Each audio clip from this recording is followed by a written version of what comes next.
Degaña e Ibias, que conforman las fronteras naturales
La historia de estos lugares trasciende a la naturaleza de la que están dotados.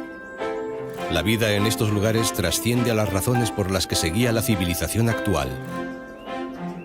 En estos inicios del siglo XXI, el suroccidente asturiano, deseoso de formar parte de esa historia en la que tiene hueco por derecho propio, se ha embarcado en un viaje para que Asturias en particular y España entera en general sepan de la realidad, belleza y singularidad de estas tierras y de sus gentes, de sus costumbres, de su cultura y de su historia. Es por eso que si la naturaleza ha hecho y hace de esta tierra un paraíso natural, sus gentes, las de antes y las de ahora, hacen que estos mágicos lugares sean un paraíso natural de convivencia y saber vivir. Era una zona de tránsito desde muy antiguos, una zona de salida hacia todo lo que es la meseta, incluso para Galicia, la salida incluso de la Asturias central. Hay un camino, hay una ruta que unía todo el occidente de Asturias y ya digo, parte de la Asturias central con la meseta y con Galicia, que iba por ahí por Cangas de Narcea. Es una ruta a través del puerto de Litariegos muy importante. En el desarrollo de la villa de Cangas es fundamental su emplazamiento en la confluencia de los ríos Narcea y Luiña.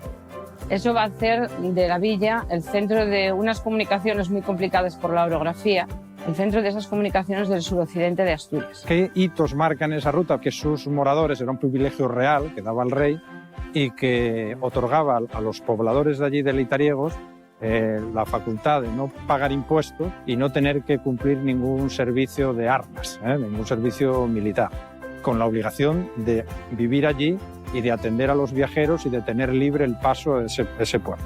Ese es un privilegio que tuvieron en España muy pocas poblaciones y sobre todo fue uno de los últimos que desapareció en España.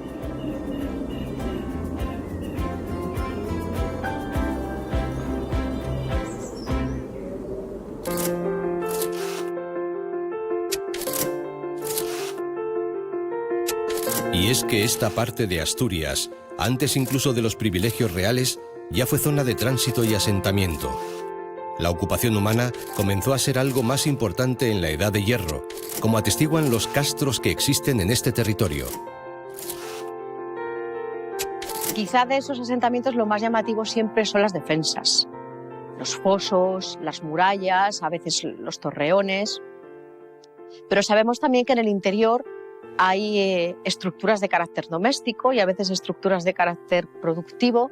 Uno de los asentamientos que hemos estado investigando nosotros en los últimos meses ha sido el Castelo de Fecos, que está en el concejo de Ibias, y realmente es espectacular.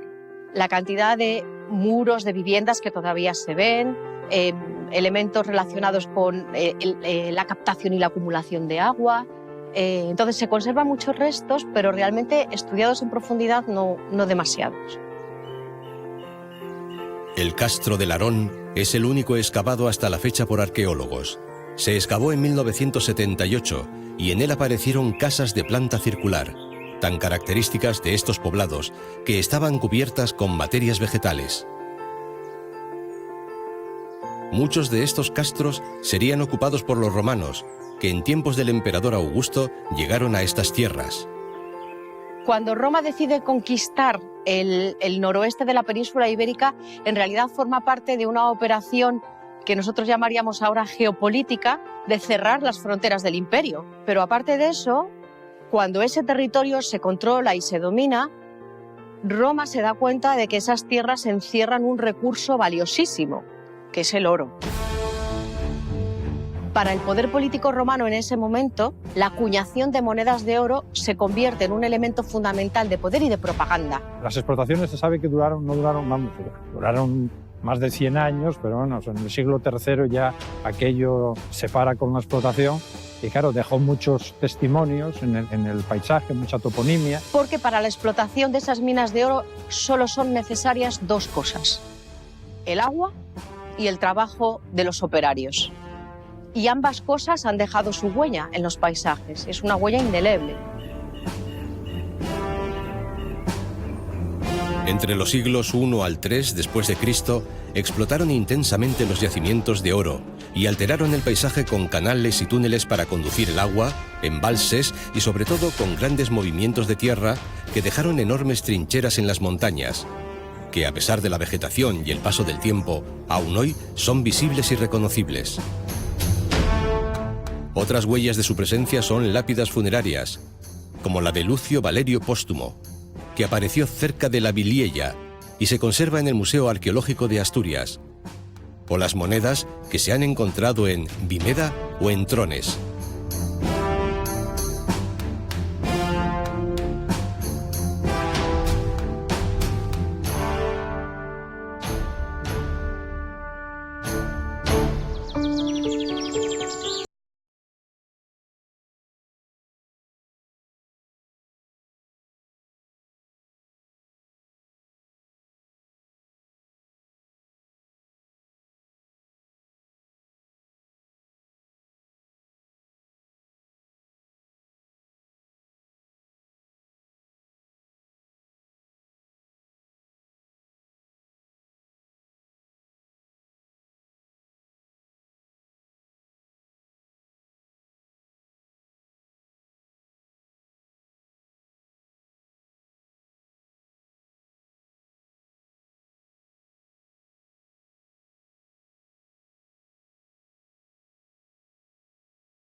Hacen frontera con las provincias de Lugo y León, y han tenido más relación con estas provincias que con Cangas del Narcea y Asturias.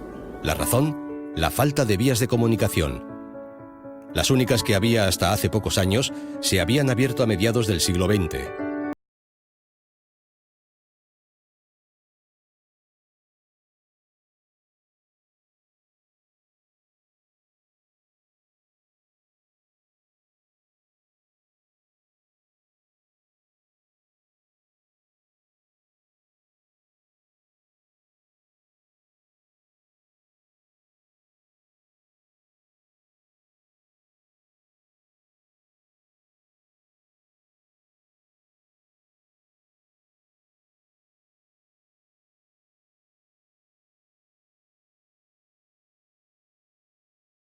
Es un territorio muy abrupto, con profundos valles y laderas muy pendientes, donde la agricultura y la ganadería se completaban con la apicultura, las castañas y en muchos pueblos con el viñedo y la producción de vino.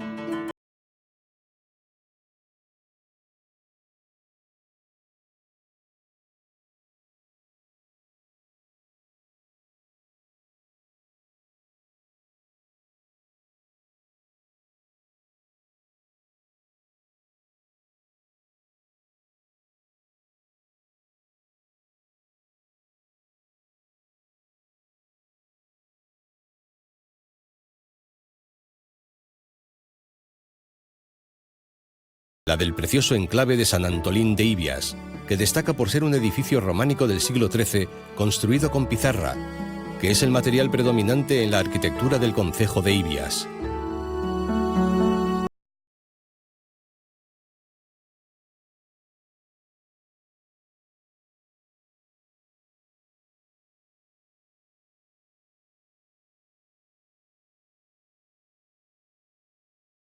El concejo más grande de Asturias es, aquí, el núcleo principal de la zona.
Ferias de Cangas de Narcea son ferias que fueron muy importantes en la Edad Media. Otro hito muy importante es en el siglo XVII, que lo marca el ascenso de la familia de los Queipo de Llano. Van a tener importantes cargos no solo en la villa, sino también en la corte. Así destaca, por ejemplo, Fernando Valdés y Llano, que fue arzobispo de Granada y presidente nada menos que del Consejo de Castilla. A él le va a transferir el patronazgo de la Iglesia el rey Felipe IV, y con eso va a emprender la construcción de la actual basílica, que se va a consagrar ya entrado el siglo XVII.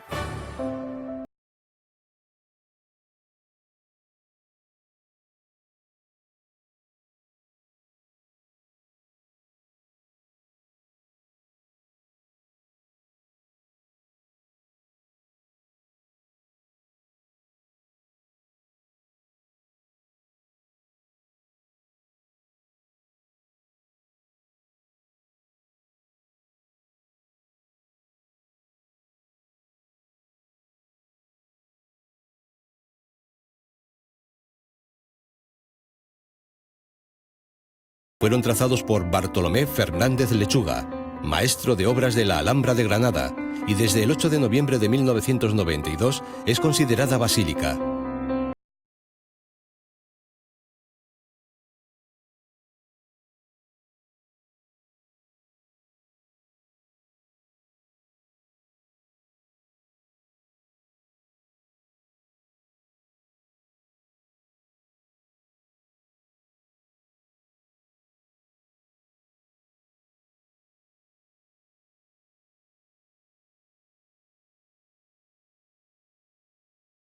Una villa donde había también mucha hidalguía y muchas casonas en el concejo.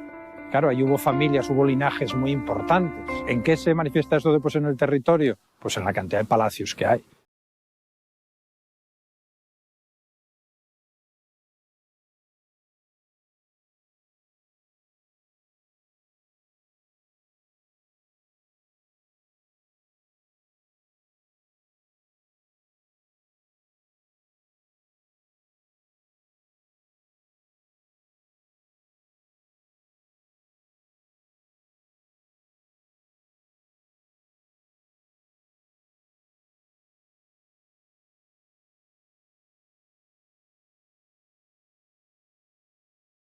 Familia tentacular, que tenían muchos miembros de esa familia en cargos importantes, quieren mostrar su poder. ¿Y cómo lo muestran? Pues construyendo un gran edificio.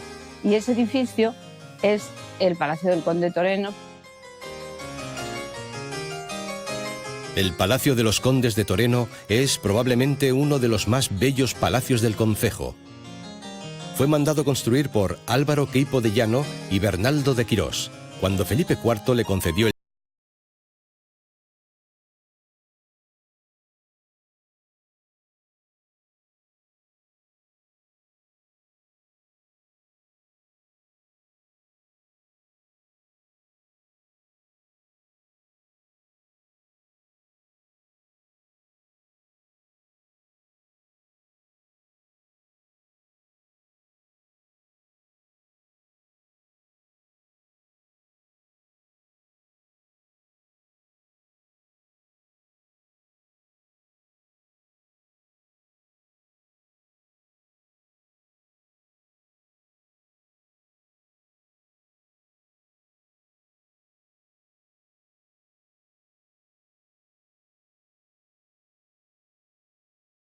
paisaje actual, todavía queda el testimonio de esta época y de esta clase social en numerosos palacios con escudos de armas y capillas.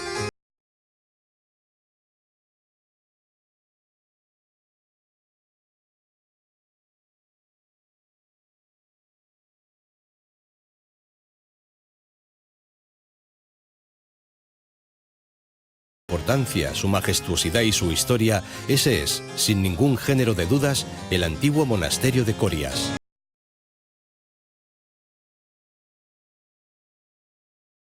Juan Bautista de Corias fue declarado un monumento histórico-artístico en el año 1982. Su construcción fue posible gracias a los condes Don Piñolo y Doña Aldonza en el siglo XI. Este monasterio es conocido como el pequeño Escorial asturiano por las similitudes que tiene con el Escorial de Madrid arquitectónicamente.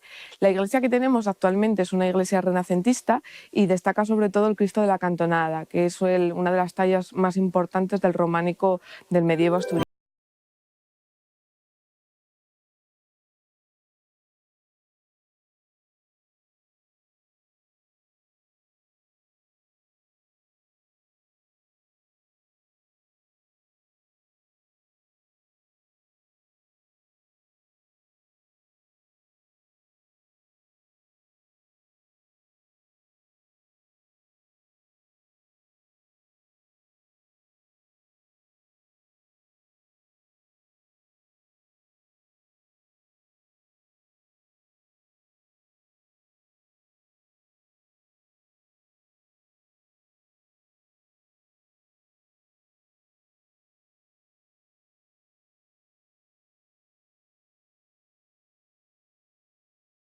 Es que los condes habían tenido 4 hijos, pero por diferentes enfermedades se habían muerto muy temprano y querían legar todo ese patrimonio a través de la construcción de un cenobio.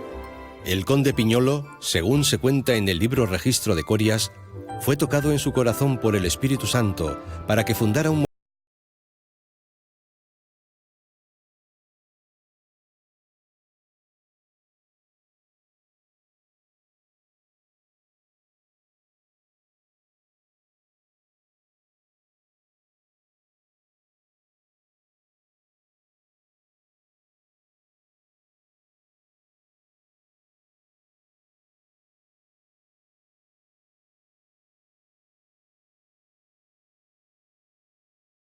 pero por miedo a algún tipo de represalia no dijo absolutamente nada.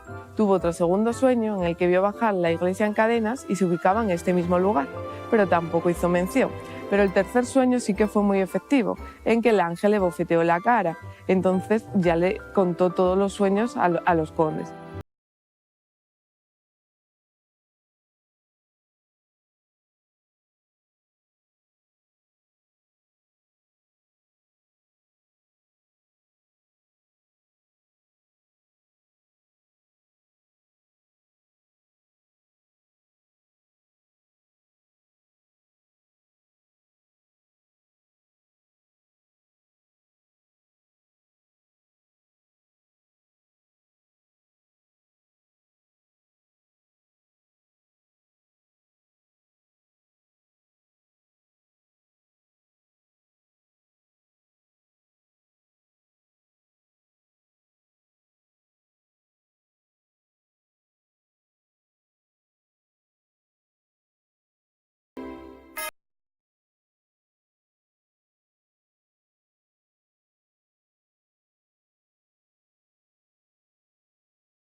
esplendor fue cuando se instauraron los monjes en lo que es actualmente el Parador. Pues fue un monasterio de Asturias, que creo que el más importante, y cuando vinieron los monjes en el siglo XI fue cuando extendieron el viñedo, porque ellos utilizaban el vino tanto para liturgias como para trueque, para cambiar por otros alimentos que no producían y comercializaban con ello, ¿no? Entonces fue el mayor esplendor del viñedo en la zona. El 23 de septiembre de 1763, un incendio arrasa todo el monasterio menos la iglesia y el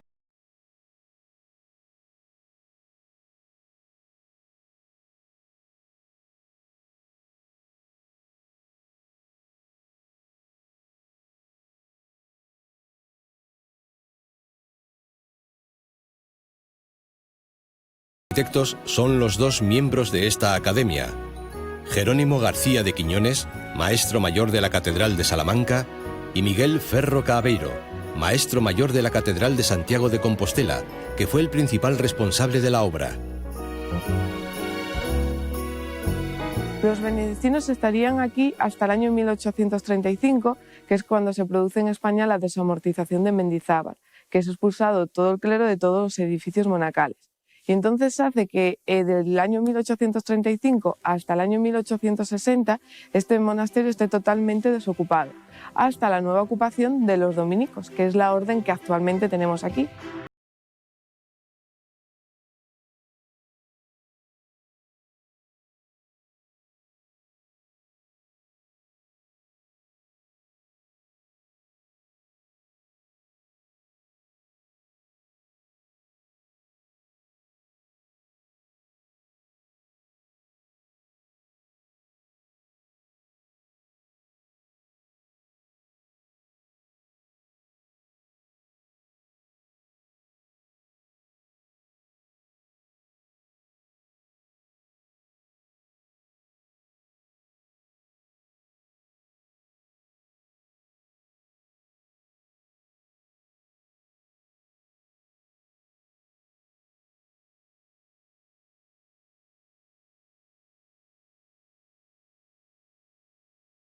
Los recursos que nosotros también destacamos mucho es el Santuario del Acebo. El Santuario del Acebo está a 12 kilómetros del Parador, destaca sobre todo por sus vistas. Y es una ermita que aquí en esta zona, en la parte suroccidental, hay mucha devoción.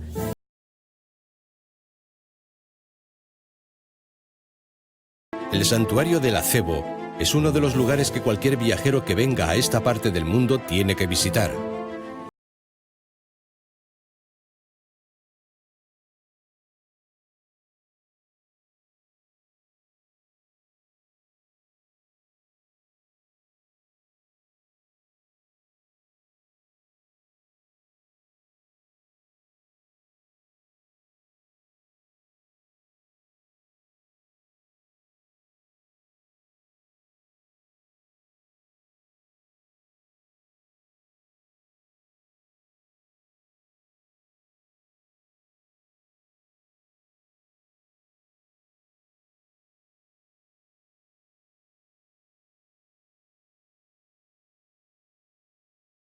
Un santuario muy vinculado a los vaqueiros de Alzada, que son un grupo social que posee una de las culturas vivas más importantes de Asturias y han creado una cultura y un folclore característico y original, transmitido de generación en generación y que desde hace siglos ha permanecido inalterado.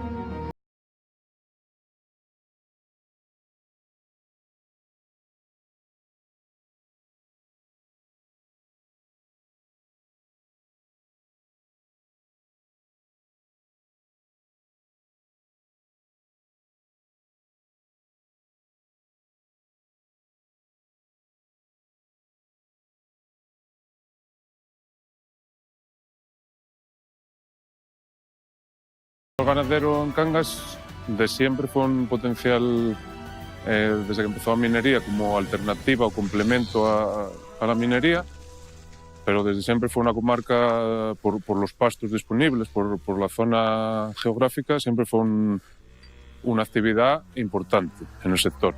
Estamos hablando que hoy aún persisten casi 1000 ganaderías de vacuno, solo de vacuno, con una cabaña de 25.000 cabezas.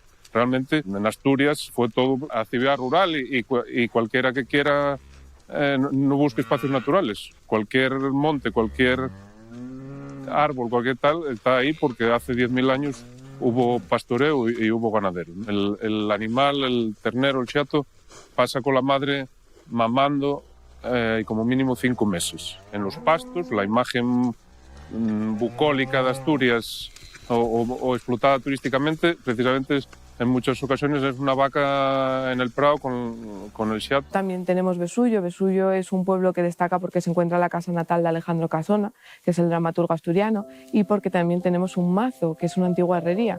Es un edificio de piedra que alberga un martillo de grandes dimensiones y las barquineras.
Con todos los grandes escritores universales, con los escritores de Cangas pasa un poco lo mismo.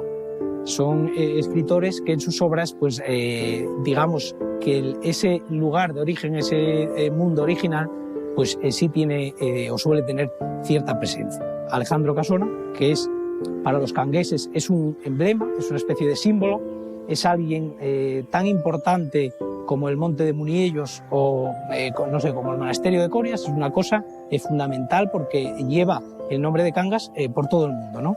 Su primer libro empezó como poeta, por eso luego sus dramas y su obra teatral va a tener ese peso y esa presencia, la prosa poética va a tener esa importancia como dramaturgo universal, pues va a producir sobre todo una obra que está muy vinculada a Asturias y muy vinculada en concreto a Besullo, a su pueblo de origen, que es La Dama del Alba. La Dama del Alba se estrena en Buenos Aires en 1944 y es una obra de teatro que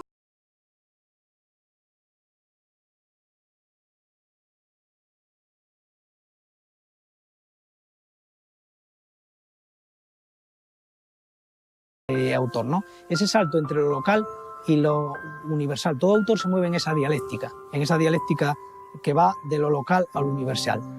Muy pocos lo consiguen, muy pocos consiguen dar ese salto. Casona, evidentemente, lo consiguió.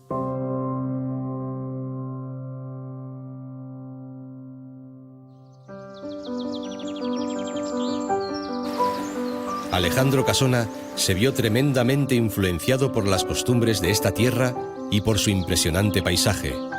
Y gran parte de ese paisaje vital de Alejandro Casona lo conforma el Parque Natural de las Fuentes del Narcea, de Gaña e Ibias y el Gran Robledal de Muniellos. Estamos en el Parque Natural de las Fuentes del Narcea, de Gaña e Ibias. A mis espaldas, la Reserva de Muniellos, que fue declarada inicialmente con el Plan General de los Recursos Naturales del Principado de Asturias y posteriormente integrada dentro del perímetro del parque en el que nos encontramos.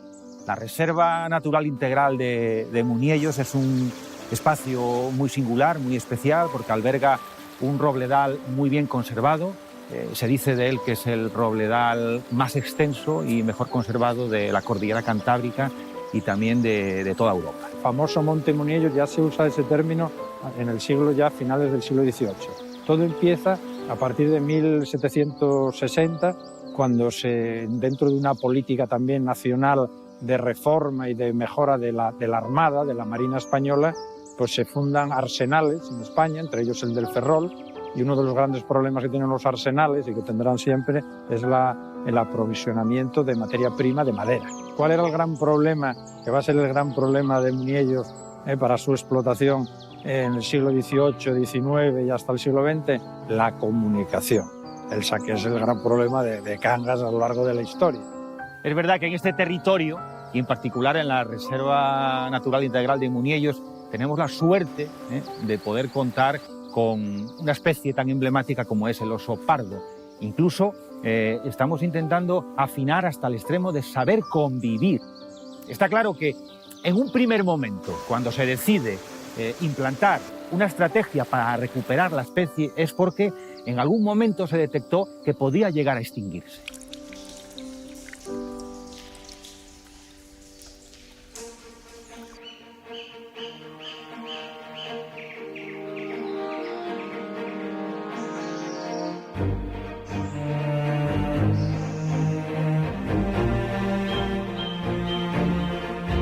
Cuando el oso le fue mal, que fue en los años 70, con el furtivismo, en estos valles todavía se mantuvieron bastantes osas reproductoras. Lo que hizo fue, con el paso del tiempo, y que la gente cambió la escopeta por la cámara de fotos, eso ocurrió más o menos con la aparición de Paca y Tola en el año 89, pues lo que hizo fue que el oso empezara a reproducirse, y en estos valles de Cangas-Narcea yo creo que hay una densidad tan alta o más que en Somiedo, como en otros lugares de la corrida cantábrica. De forma que todos los juveniles de oso pardo que fueron creciendo en los últimos años están perfectamente hoy adaptados a convivir con la gente de manera tradicional. Ya desde finales del siglo XIX también, sobre todo a principios del XX, se empieza a observar Muniellos no solo como un espacio de explotación económica de madera, sino como un espacio que es una riqueza natural, algo que hay que conservar y que proteger. Cuando hablamos del parque, como parque natural de las fuentes de Narcea de Gaña e Ibias, tenemos toda una red de alojamientos, una red de rutas de senderismo, en definitiva una infraestructura que gira en torno a lo que es el sector turístico y el turismo de naturaleza. Es un parque natural que es el mayor espacio protegido de Asturias, básicamente todo robledales, algún hayedo. Y luego también nos enmarcamos en lo que es la Reserva Natural Integral del Bosque de Muniellos, un lugar único, yo creo que en España, por sus características ecológicas y por un grado de conservación tan grande que solo se permiten 20 personas al día. Y antes era muy difícil, había menos osos, hoy la población del oso pardo creció bastante, y aún así todo resulta difícil poder observarlo en la naturaleza. En 1973, el Estado compra el monte de Muniellos, cesando definitivamente la explotación de madera. En 1982 se declara Reserva Biológica Nacional y en 2000 Reserva de la Biosfera. Hoy, Muniellos es el pulmón y el alma de la zona y sin duda es una de las razones por las que Asturias es paraíso natural.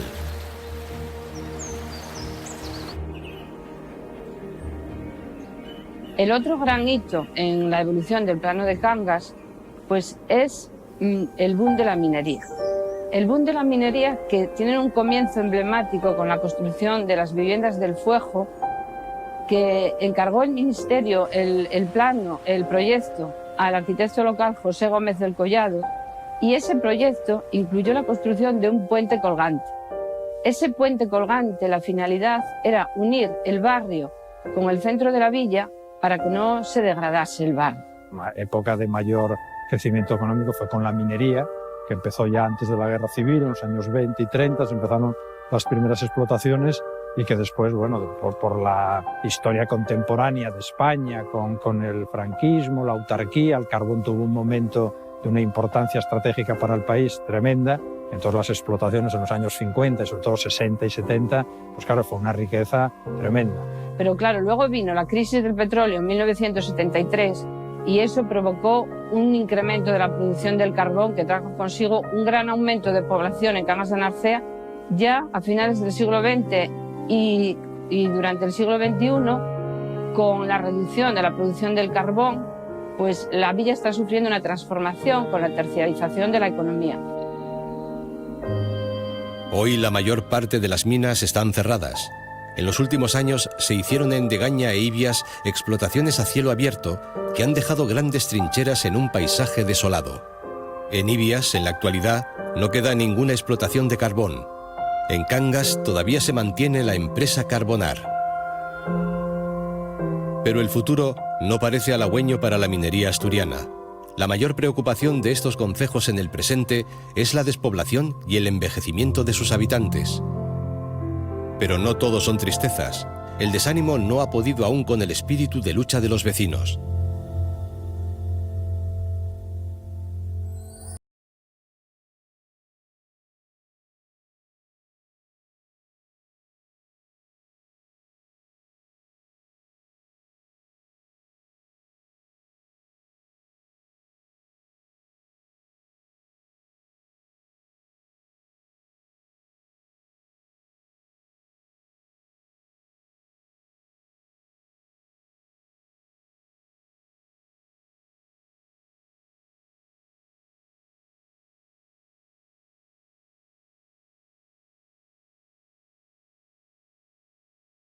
Veníamos de una situación donde la minería soportaba o movía toda la comarca, ¿no? La minería fue durante medio siglo el motor y bueno, pues la minería desapareció prácticamente, o está ya desapareciendo, y no se generó otra alternativa real. Y la ganadería tiene que ser, o está siendo, la más importante. El tema del vino yo creo que está arrancando por fin y va a ser un tema importante de futuro. Tenemos un sello internacional que nos ampara que se llama Viticultura Heroica, ¿no? Nosotros somos viticultores heroicos. Ese sello es internacional, reconoce y promociona zonas donde el cultivo de la vid es difícil.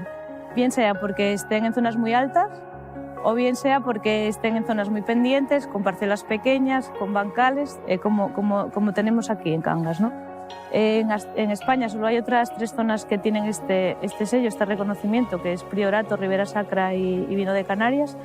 Y bueno, también nos ayuda un poco a darnos a conocer internacionalmente.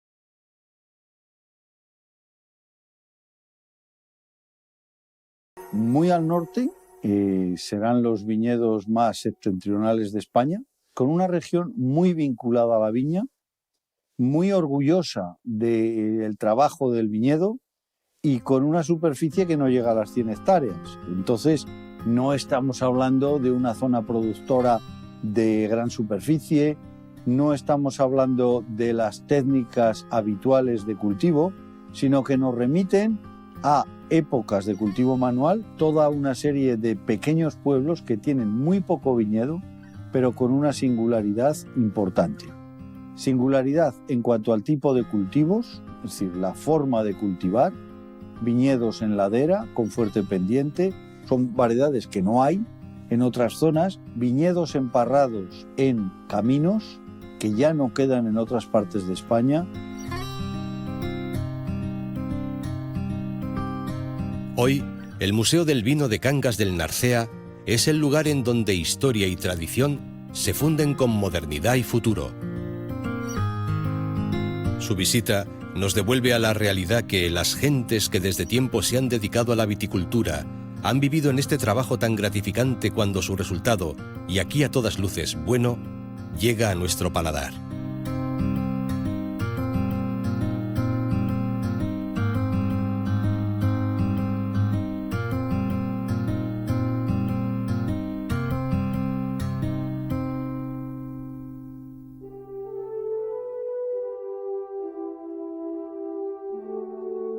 Y el turismo es una actividad completamente nueva. Otra vez el monasterio de Corias vuelve a convertirse en un acicate para toda la comarca. A punto de cumplir 1000 años, es su tercer renacer. Alrededor de él, numerosas casas de turismo rural y una hostelería en continua mejora. La Asociación de Turismo Rural de la comarca de Fuentes del Narcea se fundó hace 20 años, más o menos, con las 4 primeras casas rurales que fueron las valientes de abrir en esta comarca. Y desde entonces, pues bueno, pasaron el punto de de expandirse después de esos 10 primeros años que empezó el turismo rural en Asturias y en España, que como bien sabes fuimos pioneros, y hace 10 años fue, digamos, el boom. Y en los últimos 10 años yo creo que lo más importante que hemos conseguido es hacer de la comarca de Fuentes del Narcea, del suroccidente de Asturias y de Asturias un destino nacional de ecoturismo. Y en ello seguimos trabajando. Algunas viejas actividades siguen manteniéndose, a veces como un reclamo turístico, pero sobre todo como economía de la zona. Viejos oficios con nuevas artes que conservan la esencia de la tradición y que con esta tierra fecunda elaboran productos de muy alta calidad. Toda la apicultura en Asturias, la principal zona apícola de Asturias está toda en el suroccidente. Como podéis observar, estamos en un paraíso. En el occidente de Asturias estamos en un paraíso que mejor la marca que la miel del paraíso natural. Producimos mieles de castaño, de brezo, de roble. La miel es un producto vinculado a la tierra. Se produce lo que produce la tierra, no podemos producir otra cosa. Y las características de las mieles de aquí son peculiares porque tenemos un suelo único, un clima único y un trabajo que nos hace que esas mieles sean distintas a las de mieles producidas en otras zonas. Nosotros tenemos que poner en valor ese producto porque es distinto, porque tiene una calidad muy alta, tenemos una carne excepcional, tenemos un vino excepcional, tenemos una miel excepcional. Y todos esos productos de calidad, al final, el mercado lo sabe reconocer.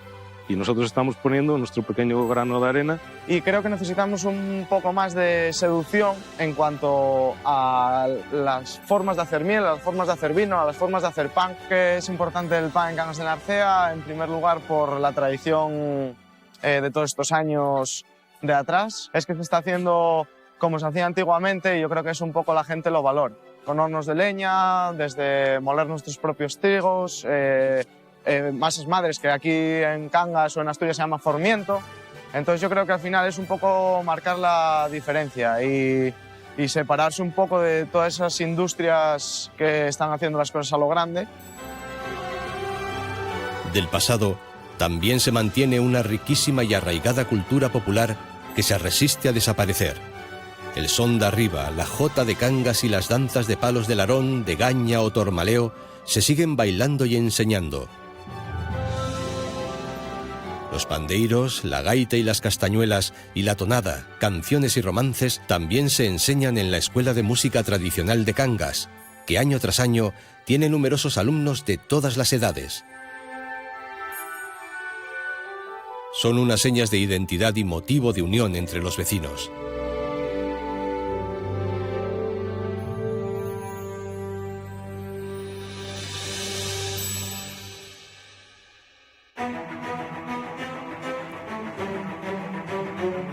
Lo mismo sucede con las fiestas, que se celebran en numerosos pueblos, que son espacios de encuentro familiar y vecinal, y que tienen su mayor expresión en las fiestas del Carmen de Cangas del Narcea y en la descarga de voladores que se tira el 16 de julio a las 8 de la tarde.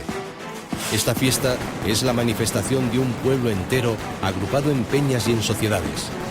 La Federación de Peñas de la Pólvora de Cangas del Narcea, ahora mismo somos 40 peñas. Hay peñas masculinas, peñas mixtas y femeninas. La descarga no es un evento pirotécnico como tal. Detrás de la descarga existe un sentimiento que hemos heredado de nuestros mayores, ¿no? Nos lo han transmitido de generación en generación. Han conseguido crear un vínculo, ¿no? Un vínculo que hace que estemos deseando y pensando solo en que llegue las fiestas del Carmen. Y de ahí viene que mucha gente cada año va a llamar y cada año le guste más. Hombre, le guste más porque lógicamente vienen a más eventos. Antes a lo mejor solo venían a la descarga y ahora ya vienen más días y se quedan a todas las tiradas de todas las peñas. El origen viene de gente de Cangas que estaba fuera, que estaban en la zona costera, porque es una Virgen marinera, la Virgen del Carmen. Pues esta gente empezó a reunirse y a celebrar la Virgen marinera y a disparar voladores. Eso fue increciendo, fue aumentando y empezó a dispararse en grandes cantidades. Vivimos las fiestas muy apasionadamente, yo creo, y que las vivimos con un sentimiento especial y eso hace que los críos y las crías, desde que nacen, ya prácticamente están en una peña, o bien la del padre, la de la madre, o del padrino o la madrina. Refleja el sentimiento del pueblo, es una oración, es una liturgia. La descarga en muchos sentidos es como la bandera de Cangas para salir en todas partes, porque bueno, casi todo el mundo conoce la descarga. Nosotros somos muy cangueses, muy de nuestro pueblo. Marchamos fuera, pero siempre volvemos. Y siempre tenemos el punto de referencia de volver las fiestas, Navidad, Semana Santa. Siempre hay algo. Los cangueses y las canguesas somos amantes de nuestra tierra, amantes de nuestras costumbres. Yo soy optimista, espero que, bueno, ya vivimos años peores, entonces tenemos parador, tenemos turismo, somos una gente muy hospitalaria. Tiene de especial que es el Paraíso Verde, es una zona que se está empezando a conocer ahora y en la que los visitantes pueden apreciar tanto paisaje como gastronomía, como fiestas y además disfrutar de la gente. Ya, como digo, somos gente acogedora y estamos deseando que vengan a conocernos, poder enseñarles este paisaje, lo mismo la villa que el concejo, y que disfruten de gastronomía, de costumbres, de fiestas y esos Cangas. Eso es Cangas del Narcea, una parte importante de la historia de esta tierra, una parte importante de la tradición y la cultura de Asturias, pero sobre todo y ante todo es la parte más importante de esa Asturias que se conoce como Paraíso Natural.